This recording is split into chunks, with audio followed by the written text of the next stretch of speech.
Testing. All right, guys, welcome back to Model Makers Union. Today I'm going to do something a little different. We're going to do a kit review, but after it's already built, which I think is a good idea, because a kit can look as beautiful as you want, but unless you actually see it built or you build it yourself, you don't really know how good the kit is. Now, this kit was difficult for me. It was very fiddly and stuff, like all Ryfield model kits are. So this was a step up as far as, degree of difficulty with photo etch especially.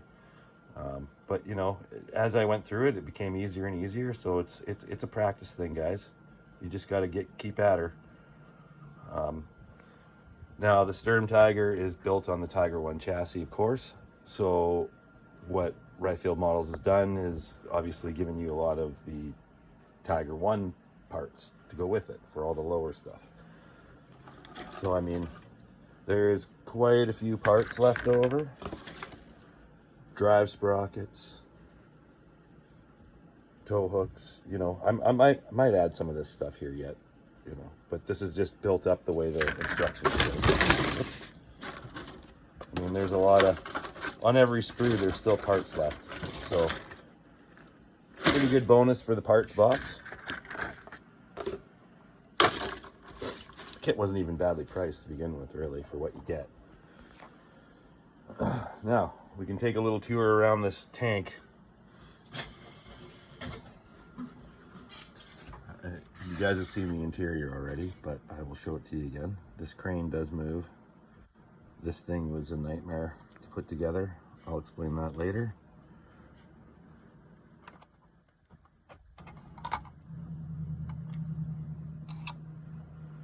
Top comes off. I have weathered and detailed the top. These hinges here went on later, so I gotta touch them up, but no big deal. I'm actually gonna do the edges all in red like they would on a cutaway. And you get into the interior. I didn't spend a whole lot of time weathering or anything in here because honestly, and there's a paint touch up that needs to be done, but honestly, without having all of the details, I didn't really see the point of going ballistic with it. This is all the photo etch nightmare, and I know that looks terrible. That's why I'm not happy with it either. This was very, very hard to put together. You have to mate the top and the bottom. The second row is where they meet. It's a friggin' nightmare. I did do it my off-white color normally, and I just gave it a wash of dark brown just to bring out the details. I mean, you can see what's going on in there, especially on the breech.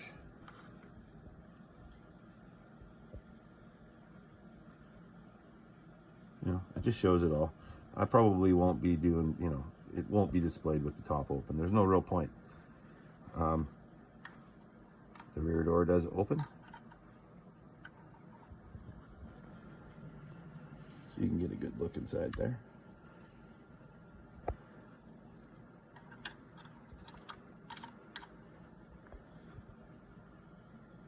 Here's the antenna mount. That's photo etched.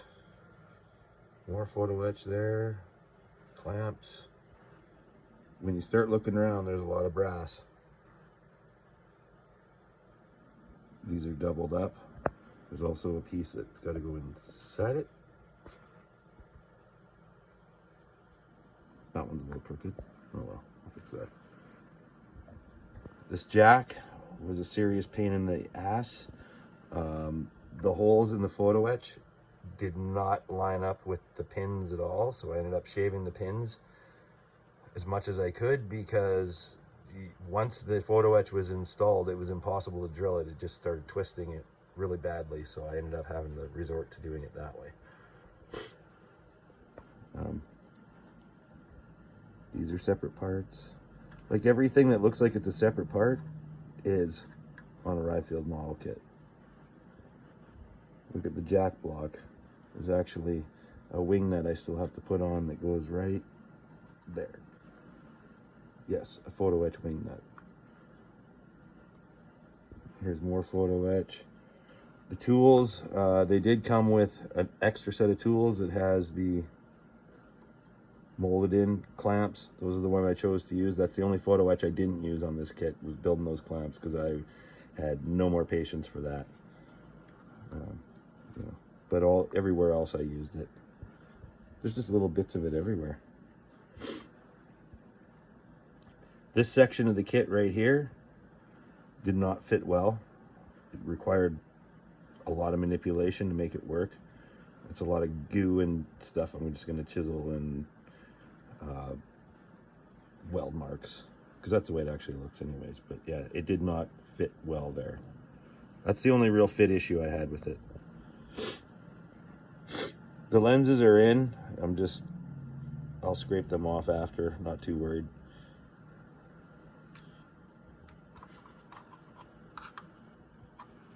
See if I can get a shot where you can see down the barrel. The breech door is painted shut and I can't open it, because that's how I was going to let light in so you could actually see down the barrel, but that's not an option now. Little machine gun, that's all inside. You know, and this thing's got spikes all over it too. Like, this is post-apocalyptic shit, and it was way back in the day. More tools, more clamps.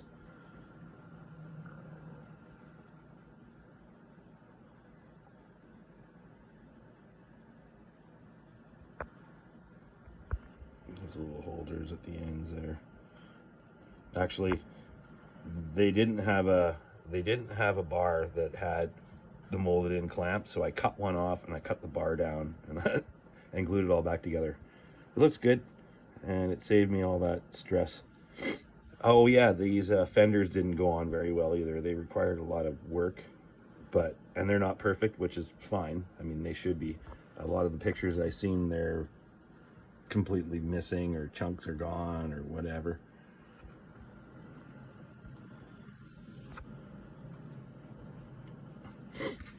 Obviously, with the Tiger, there's a lot of wheels.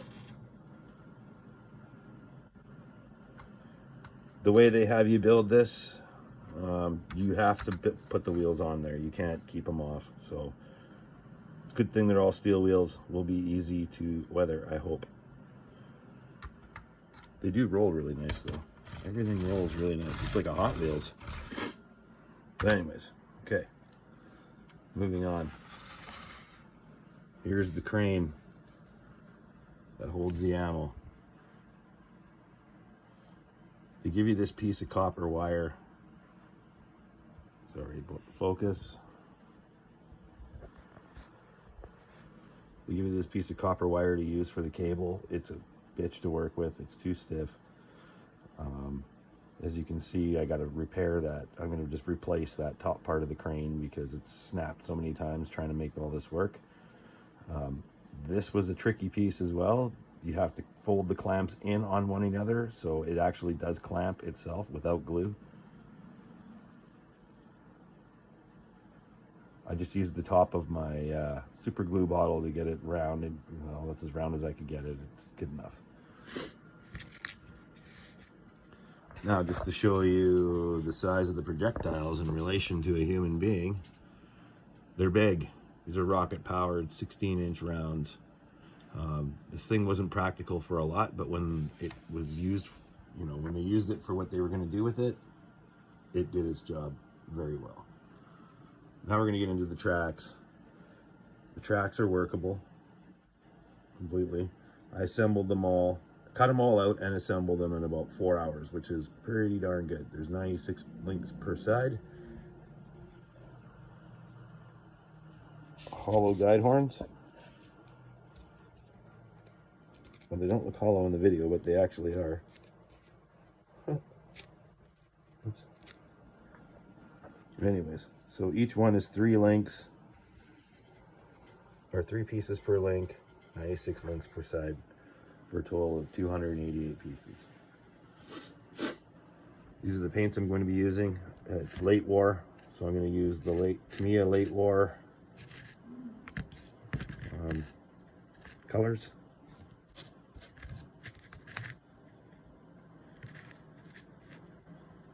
Dark brown too, I'm not sure about that one yet. So I have this one, just NATO brown as backup.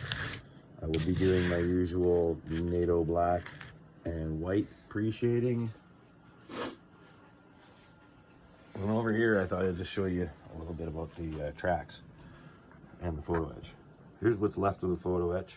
Those are the tool clamps, basically. I said, nope.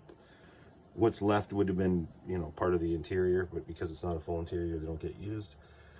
It looks like big squares, but it was all little tiny parts in between those squares, and everything had to be bent. So it's not the easiest thing ever. This is the jig that they provide you. You can do an awful lot of links at once. They're actually, each sprue, there was 4 of them, came with a section of the jig, and then they fit together kind of like a puzzle piece, and they worked awesome. So you cut your pieces off. This is how they come. If you look at where the connection points are, they're tiny, and they're way in the back. Super easy to hit with a sanding stick. It literally takes a second and each one's clean. So they did really good on that with the engineering there. This is how the pins come. So you can do 4 tracks at a time, which speeds it up good. And these are how the guide horns come. They recommend cutting it off at the base of the sprue, which you can see. That's what I've done here, which ends up with these right here. I don't know if I'm going to be able to do this with one hand. So anyways, what you do is you have your tracks.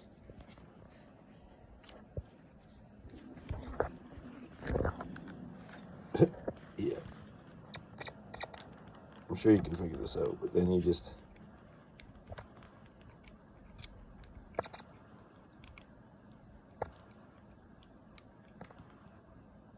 goddamn rookies.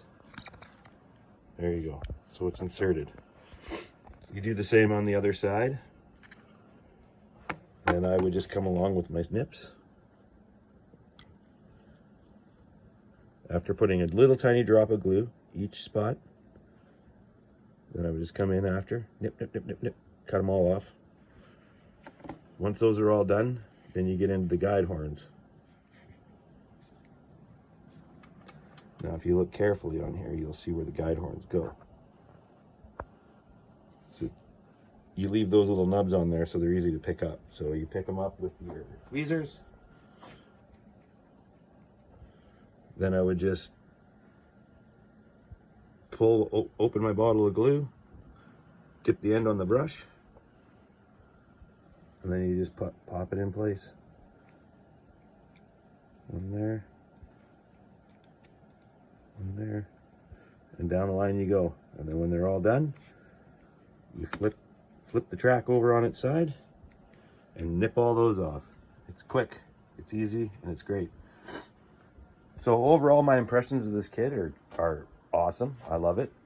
I think that you know, it was definitely a challenge, which I appreciate. So I'm looking forward to doing many more from these guys.